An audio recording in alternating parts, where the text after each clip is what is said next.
is about HPLC, which is the more accurate detection of hemoglobin. So previously we talked about the electrophoresis, and we said it's not good because when we run the gel under the pH, we will not separate all of the hemoglobin, so we cannot find each hemoglobin is how much. So we run HPLC. HPLC basically is the separation. Include the following. So first of all, this is your column that is contain the stationary phase. Okay. Then this column is attached to another area like this, in which there is a high here bump, and here you have an injector. Okay, and then you will slide it like that. Then you will find that we have the mobile phase. Okay, and here is your detector. And so let us explain this. So first of all, HPLC is the separation that is involving an injection of a small volume of liquid sample. Now this small volume liquid sample should go here into the column which has the stationary phase. Okay. Now the stationary phase, it has a tiny particle. Okay, and here we are having also a mobile phase in which it's also used as a liquid in order to push the sample to the stationary phase. Okay, so we are forcing this through the column via a big, so this, like this liquid, we are forcing it into this area via this bump. Okay, a very high pressure bump. Now these components are separated from one another by the column here.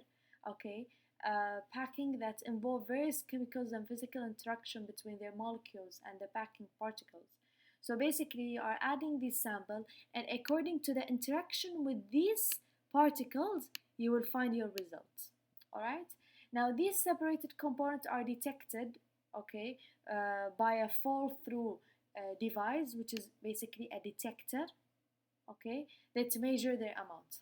Okay, but we will talk about it more later. But now this type is a liquid chromatogram. Okay, now let's say you are having hemoglobin and you want to detect it. So what you will do is that you will add, so it's the same, you will add your particle here as stationary phase, then here your hemoglobin will run down here. Okay, but you should know that here the particle that we put it is positively charged carboxyl end. Okay, so it is a molecule that is positively charged. Okay, bind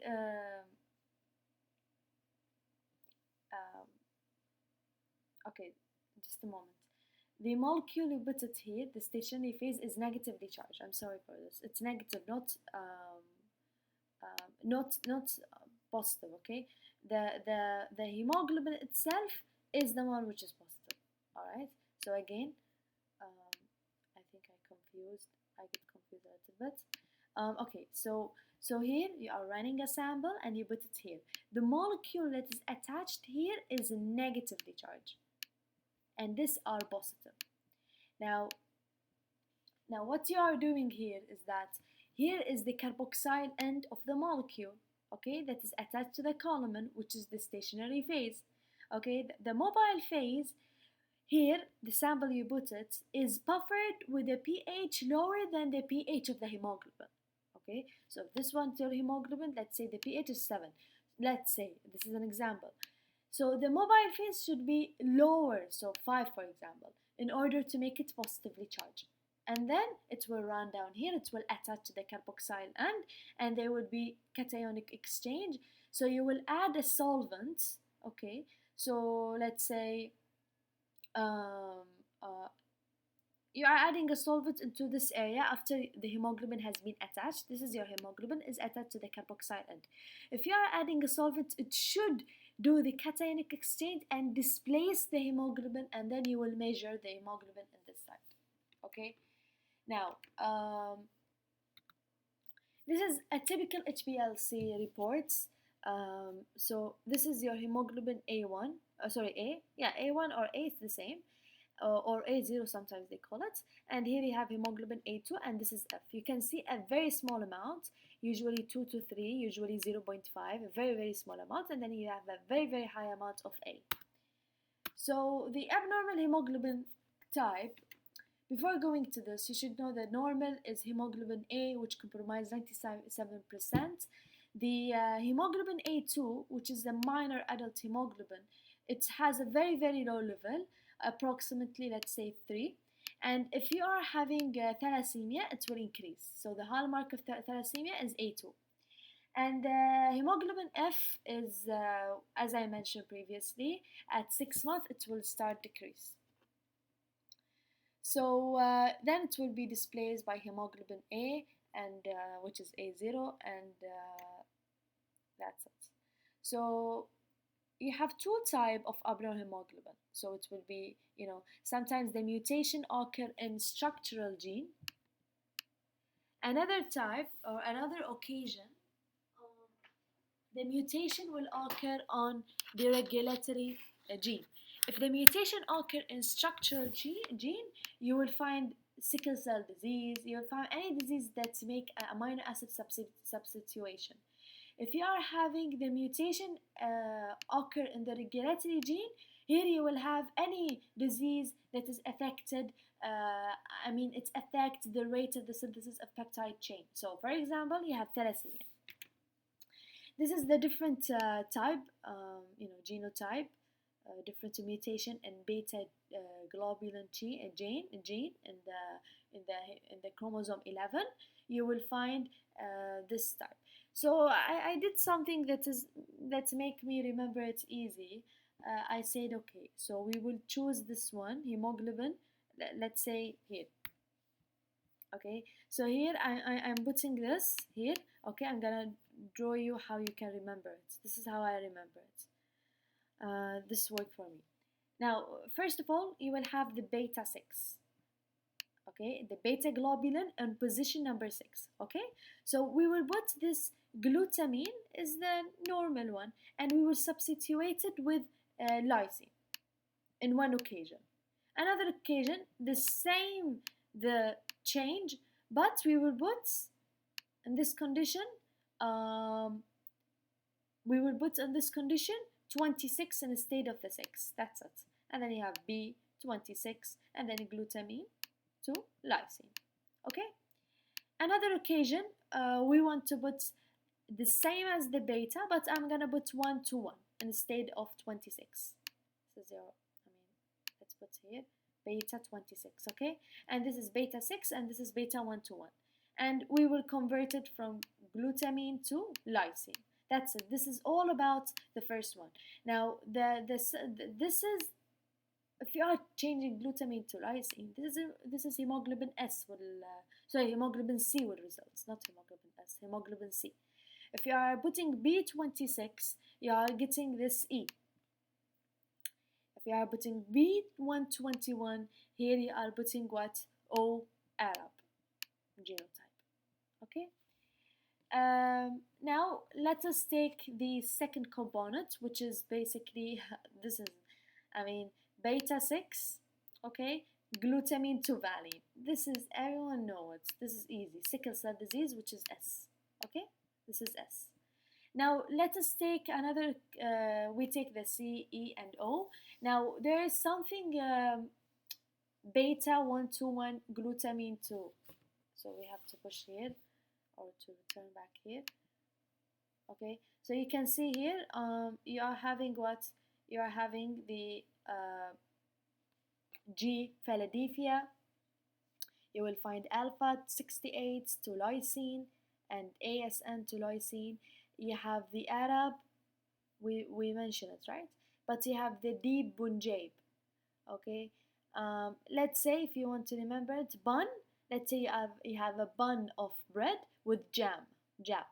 Okay, and you are having Dito with it, which is the drink. Dito it's called, I don't know, I forget.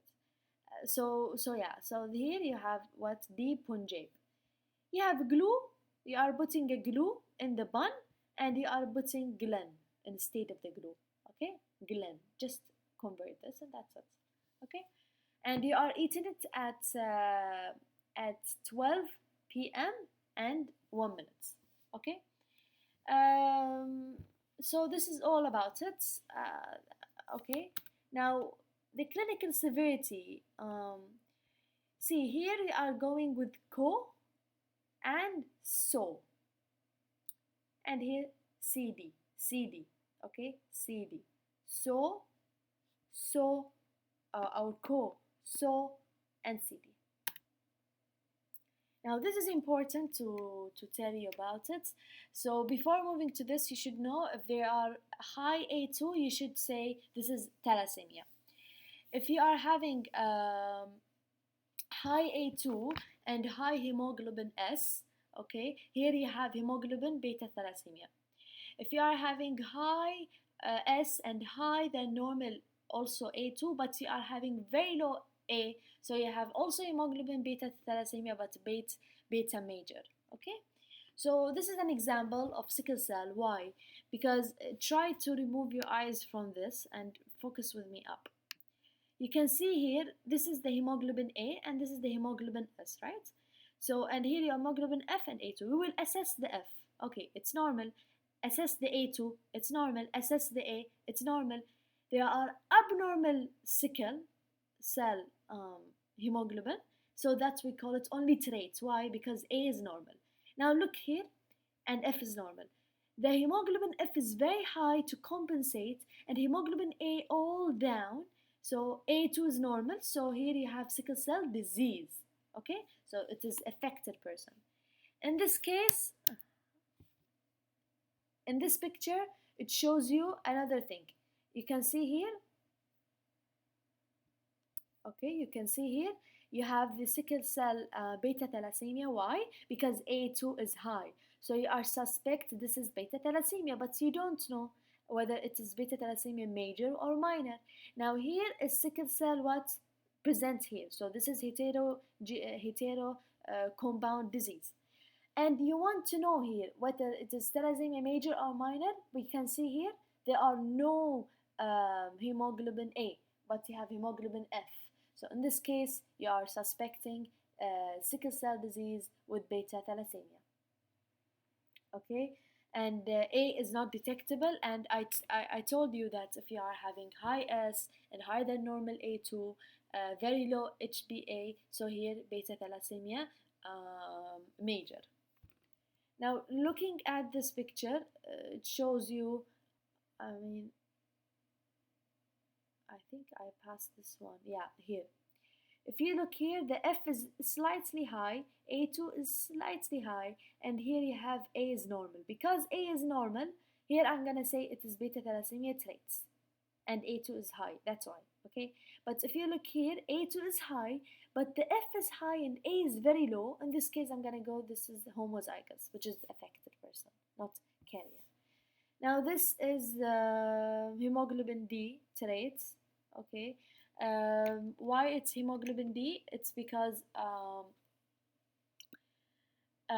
this is here, this is the gene here, it's not clear, okay? So this basically high hemoglobin D, not normal, of course. So this is hemoglobin D trait, okay, because hemoglobin is present. Now, in the middle, you find this EA2. Now, EA2 is not together, no, but because their amount is the same, that's why we call it like this. So E is what here, and A is normal, so it is a trait. And lastly, you will find we have S, and we have A2E, and S is high, A2 is high, E is high, so we call it hemoglobin SE disease. You might think about beta thalassemia, but here because they mention E, that's why we are talking about the hemoglobin ES disease. Okay, and yeah, that's it.